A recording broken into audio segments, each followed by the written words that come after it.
Hoje aqui no Fatos Curiosos da Bíblia falaremos sobre 7 doutrinas católicas que são consideradas heresias pela própria Escritura Sagrada.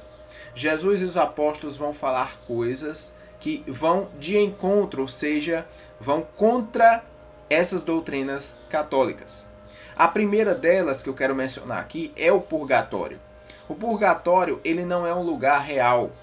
Por mais que diga ser um lugar espiritual, mas ele não existe se você assim crer nas doutrinas bíblicas de Cristo, dos apóstolos, dos profetas. Porque se fosse, esse lugar seria mencionado, assim como foi mencionado o céu e o inferno. Quando Jesus diz que só há 2 portas, ele está se referindo a céu e inferno. Ele não dá uma terceira porta, uma terceira possibilidade ou um caminho adverso, um atalho. Aqui nós vemos no livro de Hebreus, capítulo 9, verso 27, ele dizendo o seguinte: E como aos homens está ordenado a morrer uma só vez, vindo depois disso o juízo. Nós entendemos que aqui ele não destrói apenas essa doutrina do purgatório, assim como a doutrina espírita da reencarnação. Essa doutrina prega que o homem ele nasce e morre várias vezes, aqui ele diz que é só uma. E depois dessa morte, o que é que acontece? Vem o juízo, você é imediatamente julgado. Para onde você vai? Então não há a possibilidade de você ficar em um limbo, em algum momento, alguma dimensão de espera, e muito menos você ir para um local onde você paga pelos seus pecados. Porque a Bíblia é muito clara em dizer que somente Cristo pode pagar os nossos pecados. A nossa salvação vem mediante Ele e nenhum outro. Não há nenhum outro no céu e na terra mediante a qual podemos alcançar a salvação. É muito claro que os textos bíblicos não dão exceção para esse caso. Então, somente Cristo pode pagar pelos nossos pecados. Nós não temos capacidade alguma. As nossas obras, o nosso sofrimento, nada pode pagar os nossos pecados. Senão, não seria necessário Cristo vir morrer por nós. Então, essa doutrina do purgatório, ela assassina a cruz de Cristo. Ela coloca por terra o que Cristo fez na cruz para nos remir dos pecados. É uma doutrina que não é ensinada na Bíblia, que é distorcida no meio católico e que humilha e coloca por terra a doutrina da salvação de Cristo. Então, se você é cristão, você não pode crer em doutrina do purgatório. A segunda é sobre a intercessão dos santos. Quando vemos aí 1 Timóteo capítulo 2, verso 5, nós vemos que o apóstolo Paulo ele está dizendo: porque há um só Deus e um só mediador entre Deus e os homens, Jesus Cristo, homem. Veja que aqui ele encerrou o argumento de que a intercessão dos santos. Os santos que eles se referem aqui são pessoas especiais que acreditam ter um poder e uma influência maior nos céus, coisa que não há, porque Deus não faz acepção de pessoas.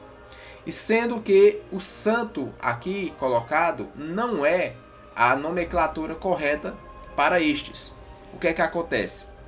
O santo, na verdade, é todo o verdadeiro cristão. Porque todos os homens da terra pecaram, estão destituídos da glória de Deus. Não interessa se um peca mais ou menos, todos pecaram. Então, quem é o santo? É aquele que pecou, mas ele foi redimido, lavado por Cristo. E essa limpeza espiritual faz com que a pessoa seja considerada pura. Não quer dizer que ela não tem pecado, mas que ela já está agendada para ter um corpo glorificado. Essa pessoa está escolhida por Deus para a eternidade. Então esse é um santo. Não significa que tem pessoas especiais e que podem ter acesso exclusivo a Deus. Então a intercessão dos santos não funciona porque o único mediador, o único intercessor entre Deus e os homens é Jesus Cristo, homem. Você não pode tomar o lugar de Deus. Porque consultam os mortos se há quem está vivo.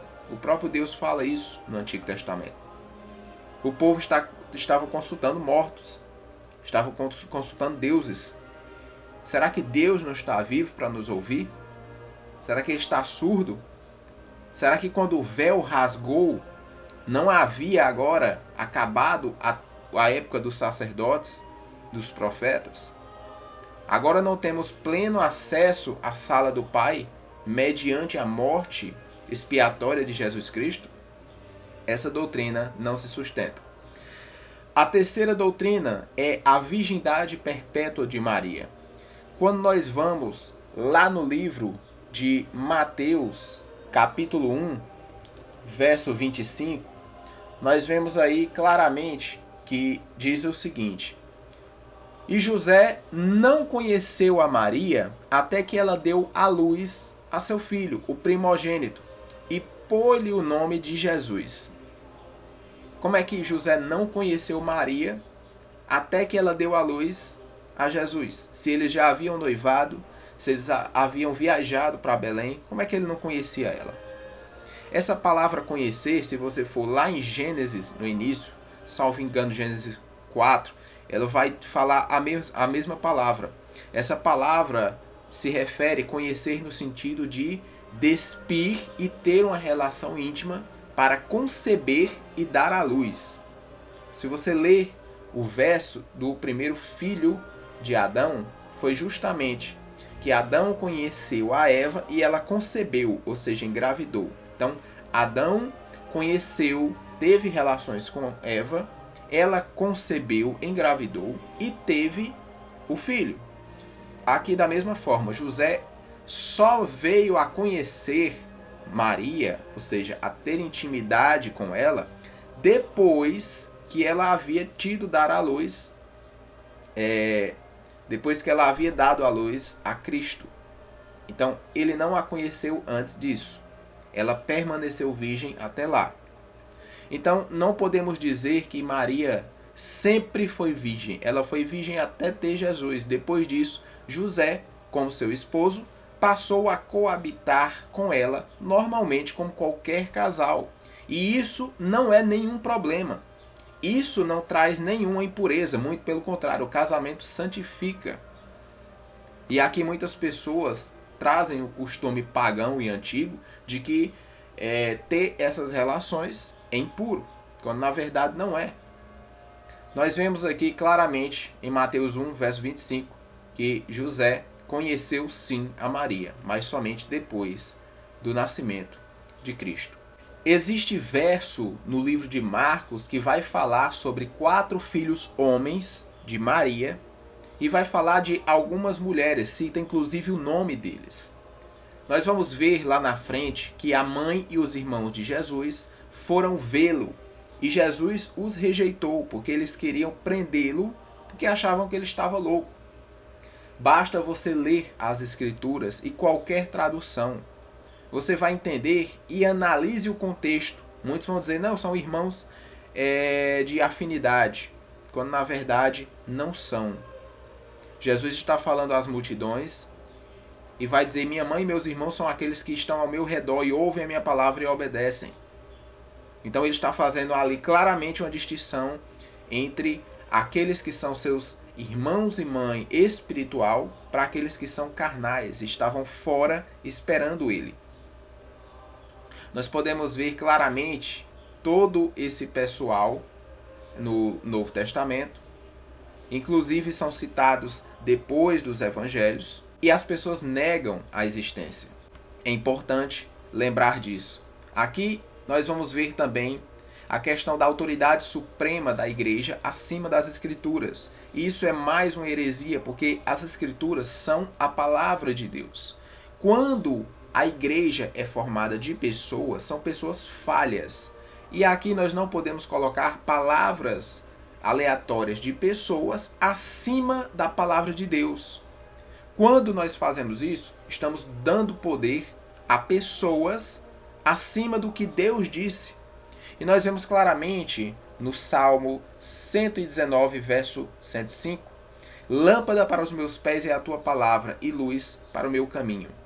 A palavra de Deus é que tem que guiar o ser humano, e não o ser humano guiar a palavra de Deus.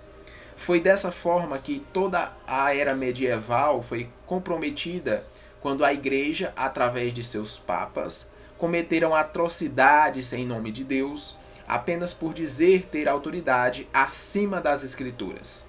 No momento que o povo passou a ser guiado por homens e não pela palavra de Deus, o mundo inteiro desandou. É por isso e outras que essa é uma heresia, e nós podemos ver em Gálatas capítulo 1, verso 8, dizendo o seguinte: mas, ainda que de nós mesmos, ou um anjo do céu vos anuncie um evangelho diferente daquele que já foi anunciado, que seja tratado como nada. É isso que o verso diz. Além disso, nós temos aqui uma outra heresia, que é colocar a liderança da igreja para uma pessoa. E nós sabemos que o único líder da igreja é Jesus Cristo. Ele é o cabeça da igreja. Quando vemos a igreja primitiva do passado, notamos que a igreja não tinha um líder, mas sim um conselho. Eram 70 discípulos e eles se reuniam com os apóstolos. O próprio Tiago presidia a igreja em Jerusalém e repreendeu até Pedro. Paulo chegou a repreender Pedro. E nós não vemos aí a autoridade de Pedro em canto nenhum. Muito pelo contrário, Pedro errou e foi corrigido até mesmo pelo próprio Senhor, depois e antes da sua ressurreição. Basta conferir os versos bíblicos. A autoridade papal conferida foi séculos depois, não havia um líder na igreja. Mas a igreja, após os apóstolos, ela passou a ser coordenada por bispos que coordenavam as cidades grandes, e todos eles formavam um conselho, mas não havia nenhum líder supremo. Voltando a entender que a igreja, desde o início, não nomeou nenhum líder supremo. A sexta doutrina se refere ao batismo infantil. Nós sabemos aqui que em Marcos capítulo 16, verso 16, ele vai dizer: quem crer e for batizado será salvo, mas quem não crer será condenado. Então, Jesus, os apóstolos, todo esse pessoal que aparece na Bíblia, João Batista, eles estão batizando pessoas adultas. Quando conferimos esse verso, notamos que uma condição para que você seja batizado é que você tem que entender e crer no Senhor e na sua palavra. Como é que você vai crer se você nem consegue entender as coisas? Então, por esse e outros motivos, o batismo infantil ele não é aceito no meio cristão protestante, porque nós nos baseamos nas Escrituras. E se aqui diz que é necessário primeiro crer para entender o Evangelho e aceitar a Cristo, o batismo é apenas um externar da sua fé. Como é que eu vou externar uma fé que eu não tenho, que eu nem sequer posso compreender? Por isso, crianças não são batizadas. Como as Escrituras nos sugerem, elas são julgadas pela inocência.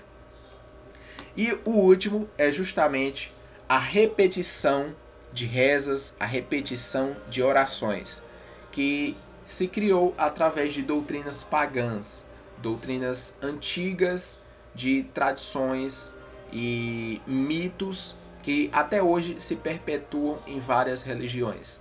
Quando notamos em Mateus 6, no verso 6, 7 em diante, Jesus vai ensinar lá na frente o Pai Nosso, mas ele não ensinou como uma oração de repetição, mas apenas como base para que você crie a sua conversa, o seu diálogo com Deus.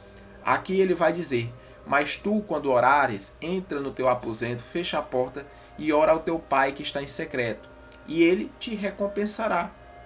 Mas, quando vocês orardes, não usem de vãs repetições, ou seja, não fiquem repetindo, porque é vão isso.